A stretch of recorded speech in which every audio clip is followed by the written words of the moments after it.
Hello, everyone, and welcome to a brand new episode of The Left Side View with me, Amitabh, and my partner in crime, Rahul. So, this is our second episode of reviewing the matches that happened on Sunday, yesterday, that is. Rahul, we start with the English Premier League. So, the Yep. first match was Watford against Arsenal. Now, both the teams having their own targets this season. Watford of securing their membership in the competition in next season, and Arsenal trying to get the top four. So this was on paper, the scoreline was like Arsenal won 3-2. Seems like a close affair, but Arsenal did dominate the match, let's be frank. And yeah, there was a great goal by Hernandez and overhead bicycle kick. So good on him, but I don't know how much purpose that solves Watford's, given their current predicament. There was one talking point from this match that was for the second goal. It was Mikel Arteta who actually ran off and did the work of a ball boy, giving the ball, and Arsenal scored 8 seconds after that. So the referee chided him. He should not be doing that. Even Roy Hodgson did not approve of Arteta's action.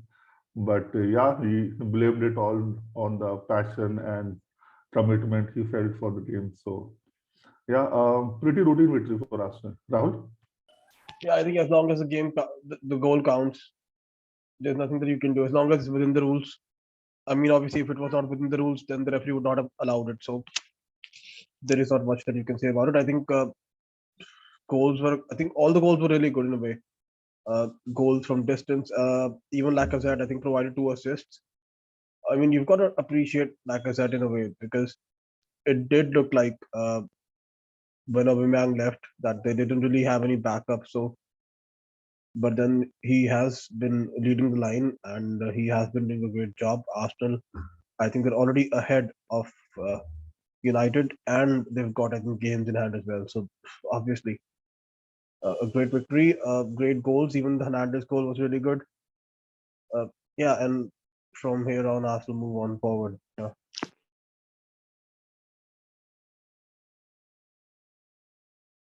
So Arsenal are actually now in the fourth spot, 1 point ahead of United, and they have 3 games in hand. So again, they have as good a chance as anyone to secure that fourth position. Talking about United, And let's I think, talk. in fact, not just that. So the problem is that Arsenal are right now just 5 points behind Chelsea with a game in hand. So if they win their game in hand, they will only be 2 points behind Chelsea. So Yeah, even third could come under jeopardy for Chelsea. But yeah, we can move on to the United, the Manchester Derby. yes, and yeah, talking about the Manchester derby. Again, a match that I mean, on the face of it, all of us were looking forward to, but every time Liverpool or Man City is involved, as soon as that kickoff happens, we just get to see the gulf between the teams, no matter whom they are playing. So again, that happened here. City started off with a early goal, Kevin De Bruyne scoring one, and I mean, my take on the first 15-20 minutes was the amount of times the defenders of United were on their backsides. It just shows that their starting position is wrong. It's poor. Okay. So, and of course, the movement of City, even when United tried to play from the back, City hounded them and, pressurized them. They could not really get the ball forward. And there was a brief period from, let's say, 15 minute to around 40th minute where United did sort of put up a resistance. They did play well as also, and Sancho scored for them in that period. But yeah, once the second half came, United just gave up. I mean, people are comparing this match to the 6-1 defeat that they had, and even in there, you could have said that there was a red card and United did get a couple of chances that they did not score. But in the second half, it was all City. I mean, there was a period of 15 minutes, I guess, where the position was 92% to 8%.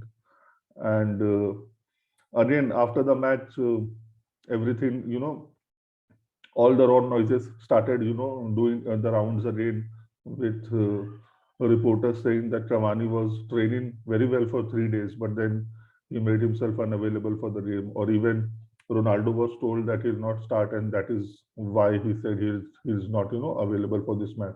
But then there's also another school of thought saying that he was genuinely injured. So nobody knows the truth, but yeah, the only thing we do know for sure is that the gulf between the two teams was for everyone to see. Again, one goal, the Mahrez second goal, I guess. So I don't know what the offside rule is anymore, quite frankly, but that really did make a difference. 4-1 to City, and yeah, they are 6 points ahead of Liverpool with having played a game more. Rahul? I mean, yeah. So again, like to United's credit, I don't really think that losing 4-1 to City at the Etihad is the worst result.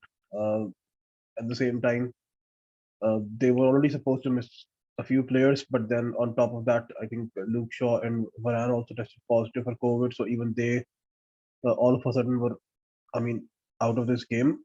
When you take into account that if they were uh, fit, they would have probably started this match. Uh, Missing someone like Ronaldo, missing someone like Cavani, and then again the issues that people have talked about as well. I mean, Martial already after Sevilla, Ronaldo not playing, Cavani not playing, Greenwood, we all know his issues. But still, the only striker at the club right now who was fit, Marcus Rashford, could not even start the match. He was still on the bench. So that clearly shows where he is in Ragnick's thinking, in terms of being good enough or not. I even read today that he's going to have a talk with the club about where his future lies because I think his contract also expires at the end of next season. So I don't really think that there will be any shortage of suitors for him. Uh, Other than that, I guess Maguire again, his positioning, the biggest robbery in Premier League history, I think. I mean, in my opinion, even like I will probably say this, not even a single United player should actually be selected for England. Like that's how poor United are. If Southgate still want to select maybe someone, then the only player that I think can get selected for England is Sancho. Other than that, you know my views on Southgate already. So yeah, I know that he will continue to select someone like Shaw, someone like Maguire, and but yeah, it's such a poor side. The gulf in class is evident for everyone to see. I mean, I was just like, as soon as the match ended, I went to see what Roy Keane was going to say, and he never disappoints. So yeah, he didn't disappoint yesterday either. He called them a disgrace. He called them a shameful. Even Gary Neville was like you said, yes. It's like in the second half, they just almost gave up. They just stopped running. They just stopped doing the basics. So yeah, but again, uh, after the Liverpool's victory over West Ham, City needed to pick up points. It's as simple as that. I'm not saying that United don't need points. They clearly need points as well because, like we just said, Arsenal are a point ahead of them, and they have 3 games in hand. So even they need points. But I mean, it is what it is. That's I don't want to talk more about it. Yeah. Yeah, and just one more thing, Bruno Fernandes. I think Manchester United is a club a little too big for him. Yes, he did have a great start against mediocre opposition, to say the least. But in all these big games, even yesterday, not only is his skills are his skills not up to the mark, but his attitude and the way. I remember there was once when Foden took the ball away from him, and he just lay on the ground and um, uh, I mean, the least you can do is run for your team. And that is the basic expectation. But unfortunately, when that is something that United are not able to do. Okay, so moving on, we move on to the La Liga now. We had Barcelona against Elche. Um, yes, Barcelona are back, and I'm not saying this on footballing terms. They got a very dodgy penalty, at least in my opinion. So yes, they are back. Elche started the scoring. Chavez de la Torre scored in the first half, 44th minute. Torres actually made a difference. Ferran Torres, once he came on as a second half substitute, and things began to um, they move in the right direction, at least attacking wise. When once he was on the pitch, he scored the equalizer, and yeah, then the penalty. We'll discuss the Atletico game in a short time, and there was a similar incident with João Felix with the Betis defender, and there it was not even. I mean, maybe it was looked by VAR, but no action was deemed necessary. And here, given the distance between both the players, I mean, how could you be certain that the defender moved an arm towards the ball to gain an advantage?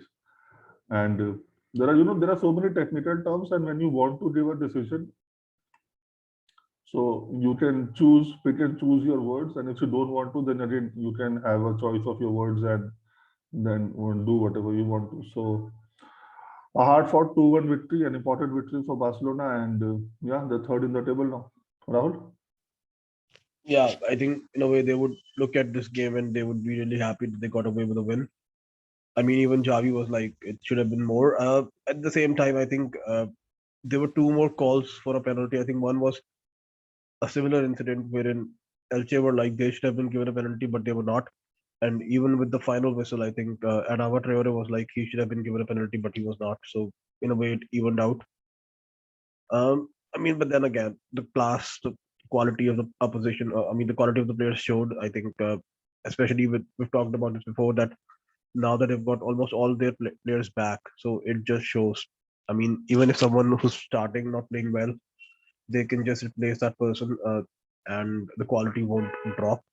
So again, I mean, Memphis Depay, who had been a little quiet in a way in the past few weeks or a couple of months, maybe it's now his time to have a good phase of form. I mean, he's still their top scorer, I think, with 10 goals. Yeah. So all these new signings on top of that, all these players that they signed earlier, I think they're combining well. And again, now that when you look at it, considering the Betis and Atletico game, it was all the more important for them to get 3 points.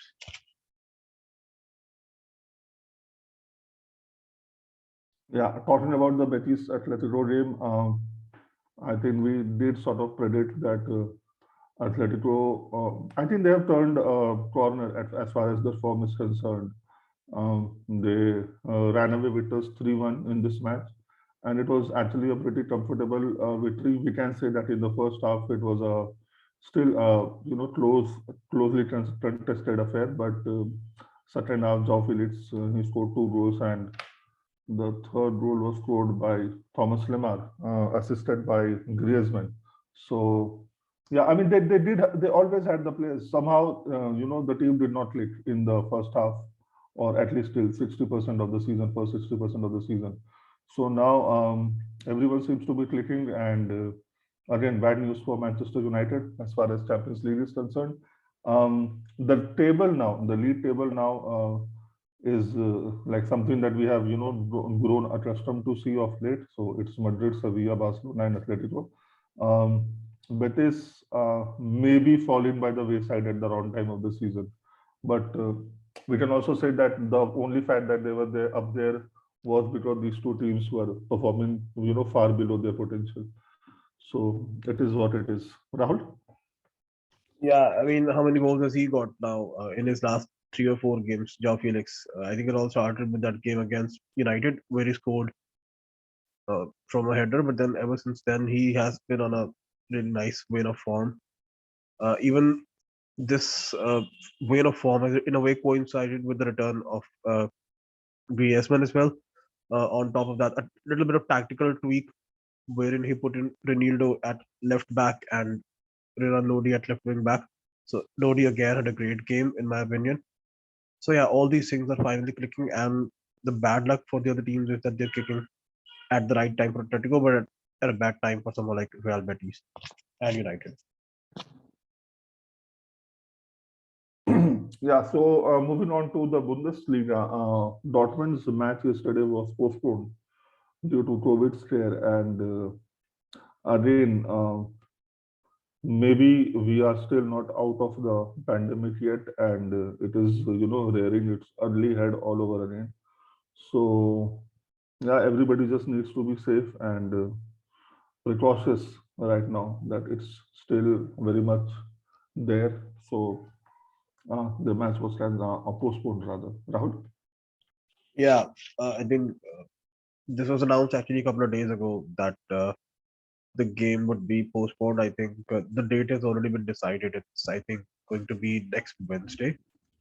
Uh, but yeah, Mines, I think, had, I think, almost 20 players or staff infected with COVID. So yeah, Dortmund did not even travel, and the match. I mean, yeah, the match was postponed. Yes, and finally, moving on to the Serie A now. The first match that we would like to discuss is the Fiorentina against Hellas Verona game. Match ended in a 1-1 draw. Again, Fiorentina trying to get into the Champions League spots. Of course, with Vlahovic no longer there, it will be difficult for them. But yeah, 1-1 draw at home. Piontek starting the scoring and Caprari scoring for Verona. Rahul? Yeah, I think we probably would have wanted to see Vlahovic and Piontek play together, but it wasn't really meant to be. But I think, yeah, if he continues to play like this, then I don't really think that Fiorentina will miss Vlahovic much, because you have taken into consideration that someone like Arthur Cabral, who's actually the replacement for Vlahovic, he will also get better. But then at the same time, I think we talk about them finishing in the top four. I think that's just so difficult. Like, if you're fifth or sixth, you can still understand that, but then there are just so many teams ahead of you, and I mean, it would almost be like a miracle uh, if all of them, you know, drop points. You can understand one of them dropping points, or maybe two of them dropping enough points for them to overtake them, but it's almost impossible that all of them will drop points, or it's almost impossible to see Fiorentina go on, like, a 7 or a 6 game unbeaten run, or a winning streak. So yeah, uh, they can still try to finish in a Europa League place, but in my opinion, it would be really difficult for them to finish in the Champions League place. But we talked about this game. I think even we predicted draw, if I'm not wrong. It was eighth versus ninth. So yeah, I'm just surprised that I'm not surprised that Piontek scored. I'm just surprised that Giovanni Simeone didn't score. It was Caprari who scored from the spot, I think. So yeah, a, a good game, an even game. I think, yeah, nothing more to be added. Yeah, talking about scoring from the spot, high flying Sassuolo played against Venezia, who are 19th in the table, and they actually got three penalties. Two of them scored by Berardi and one by Scamacca. And there was also a certain minute goal by Raspadori. So Sassuolo came out to 4-1 victors against Venezia away from home. Rahul? Yeah, I mean, it's just that you can see, from their position and the gulf in class in a way. I think Sassuolo, we've already talked about the Italian contingent of players that they have. They are just so good. They're like all of them destined to go at a bigger club. I mean, I'm surprised that I can still understand why Scamacca or Raspadori are here, because they're still fairly young. But when we talk about someone like Berardi, I'm just surprised that he has not moved, to a bigger club uh, within Italy. But maybe that will change. But yeah, I think Sergio Romero, I think he almost tried to save all of the penalties. I mean, he almost dived in the right direction, I think, for almost all three of them, but he still couldn't. In the end, I think Venezia also got a penalty, uh, but they couldn't really convert theirs. So it was just another day wherein it clearly showed, Venezia, who are like, I think, what, uh, 19th. like 18th in the table. Yeah, they're 18th in the table up against Sassuolo, who are 10th. So I think, yeah, no one really expected Venezia to, like, do anything uh, like a miracle. It would have been an upset in a way if they had managed to win or get a draw. Yeah, definitely. And moving on, Juventus squared off against Spezia. Um, a hard-fought victory for Juventus at home. Morata scoring his first goal of 2022. Should have been easier for Juventus, but then again, we have already harped on about it so much that now points is all that matters. So 3 points in the bank, and they have sort of consolidated their fourth position in the table. Rahul? Well, maybe it should have been easier, but at the same time, it does look like they've got a very thin squad. Even Weston McKennie is out for the rest of the season. He confirmed yesterday, Allegri. Even if you look at their bench, I think they only have what 6 or 7 players on the bench. A lot of them were youngsters from the academy. Even Dybala is out injured. You look at someone like Vlahovic. I don't really think that he has missed even a single game since he's come on.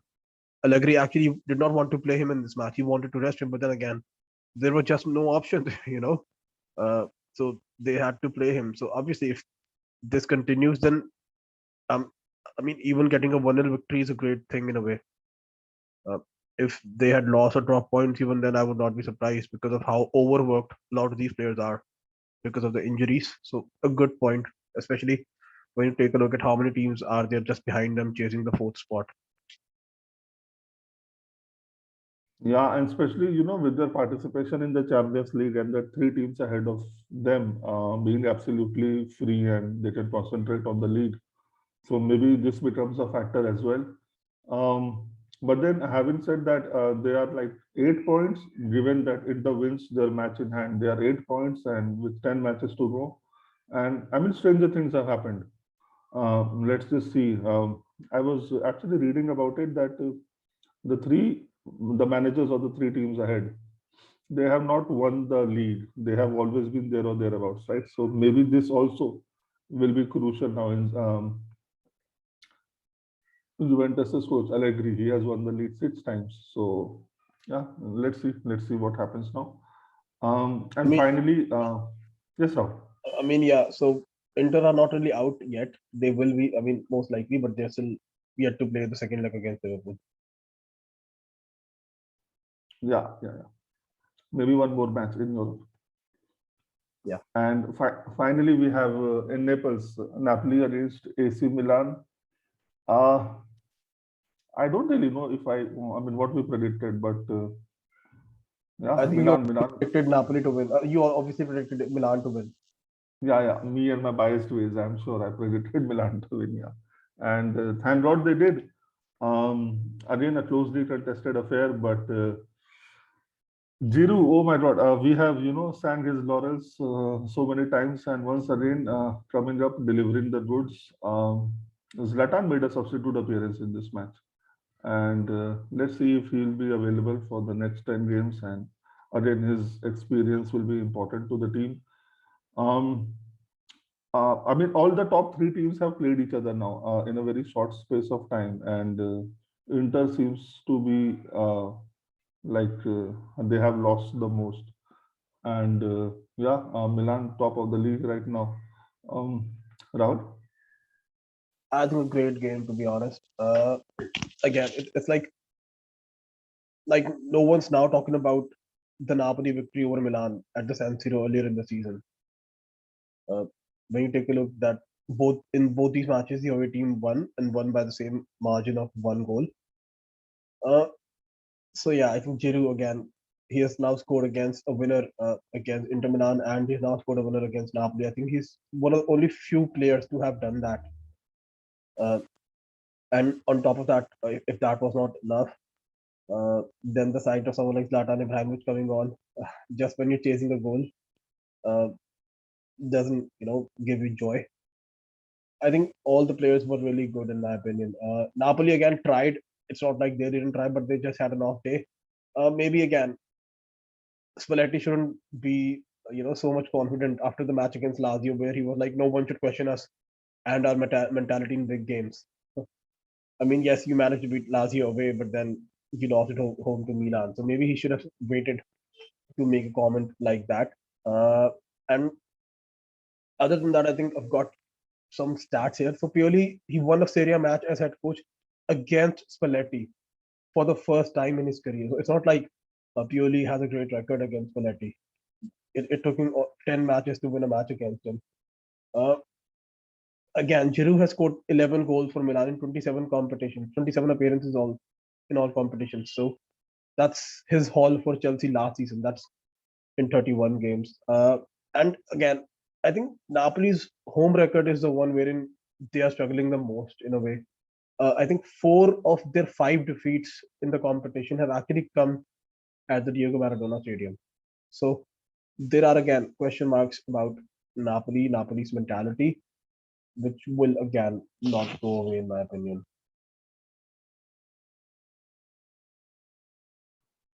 Yes. Again, we even I don't think even I or rather than we foresaw all this that has happened. So we always knew that it will be a closely fought affair, but the kind of changes, the kind of results that we have seen, especially a couple of weeks back, where every favorite team they kind of lost or dropped points. So yeah, yeah, every weekend is something to look forward to as far as Syria is concerned. With that, we come to the end of this episode. So yeah, thank you so much, guys, for your time, and we'll be back with the preview episode soon. Take care. Bye bye. Right, guys.